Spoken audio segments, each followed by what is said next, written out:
Hi everybody, it's Mrs. Sunderhalf. I'm here to read you The Lady or the Tiger. Long ago, in the very olden time, there lived a powerful king. Some of his ideas were progressive, but others caused people to suffer. One of the king's ideas was a public arena as an agent of poetic justice. Crime was punished or innocence was decided by the result of chance. When a person was accused of a crime, his future would be judged in the public arena. All the people would gather in this building. The king sat high up on his ceremonial chair and he gave a sign. A door under him opened. The accused person stepped out into the arena.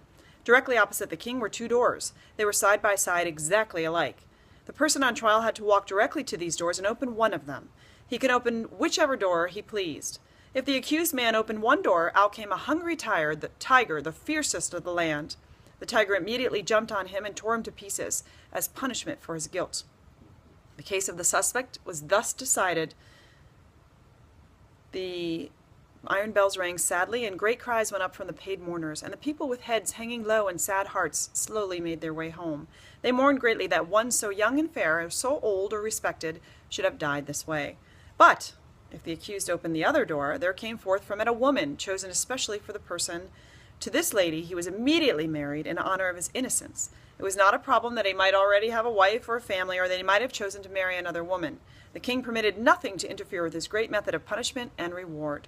Another door opened under the king, and a clergyman, singers, dancers, and musicians joined the man and the lady in marriage. The marriage ceremony was quickly completed, then the bells made cheerful noises, and the people shouted happily, and the innocent man led the new wife to his home, following the children who threw flowers on their path. This was the king's method of carrying out justice. Its fairness appeared perfect. The accused person could not know which door was hiding the lady. He opened either as he pleased, without knowing whether, in the next minute, he was to be killed or married. Sometimes the fierce animal came out of one door, and sometimes it came out of the other. This method was a popular one, and when the people gathered together on one of these great trial days, they never knew whether they would be seeing a bloody killing or a happy ending, so everyone was always interested. And the thinking part of the community would bring no charge of unfairness against his plan. The accused person would have the whole matter rest in his own hands. The king had a beautiful daughter who was like him in many ways, and he loved her above all humanity. The princess secretly loved a young man who was the best-looking and bravest in the land, but he was a commoner, not part of an important family. One day, the king discovered the relationship between his daughter and this young man. The man was immediately put into prison, and the day was set for his trial in the king's public arena. This, of course, was an especially important event. Never before had a commoner subject been brave enough to love the daughter of the king. The king knew that the young man would be punished even if he opened the right door, and the king would take pleasure in watching the series of events which would judge the man whether or not he had done wrong in loving the princess. The day of the trial arrived, and from far and near the people gathered in the arena outside his walls. The king and his advisors were right there in place to watch. All was ready, and the sign was given. The door under the king opened, and the young man that the princess loved entered the arena. Tall, beautiful, and fair, his appearance was met with a sound of approval and tension. Half the people had not known so perfect a young man lived among them. No wonder the princess loved him. What a terrible thing for him to be there. As the young man entered the public arena, he turned to bend towards the king and give a bow. But he did not at all think of the great ruler.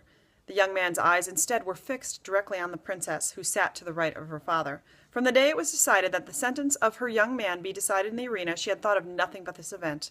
The princess had more power, more influence, and in the force of character stronger than anyone in the kingdom, to be able to figure out what was going on. She had done that with piles of gold and the power of a woman's will to find out the secret of those doors. She knew who the lady was. The lady was one of the loveliest in the kingdom, and now and then the princess had seen her looking at and talking to her young man.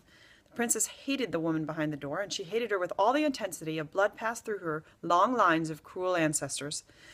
Her young man turned to look at the princess. His eyes met hers as she sat there, paler and whiter than anyone in the large ocean of tense faces around her. He saw that she knew behind which door waited the tiger, and behind which door stood the lady. He expected her to know it. The only hope for the young man was based on the success of the princess in discovering the mystery. When he looked at her, he saw that she had been successful, as he knew she would succeed. Then his quick, intense look asked the question, which? It was as clear to her as if he shouted it from where he stood. There was no time to be lost. The princess raised her hand and made a short, quick movement toward the right. No one saw it but the young man. Every eye but his was fixed on the man in the arena. He turned, and with a firm and quick step, he walked across the empty space. Every heart stopped beating. Every breath was held. Every eye was fixed upon him. He went to the door on the right and opened it. Now, the point of the story is this, my friends. Did the tiger come out of that door, or did the lady? The more we think about this question, the harder it is to answer. It involves a study of the human heart. Think of it not as if the decision of the question depended upon yourself, but as if it depended upon that princess. Which decision did she make? She had lost him, but who should have him? The tiger or the lady? What I want you to do is think about which decision you would make. Would you, as the princess, tell the young man to go take the door with the tiger or the door with the young lady? I would like you to make a decision, choose a side, and then support your side with evidence from the readings. Then tomorrow we will have a debate. Have a good night. See you tomorrow.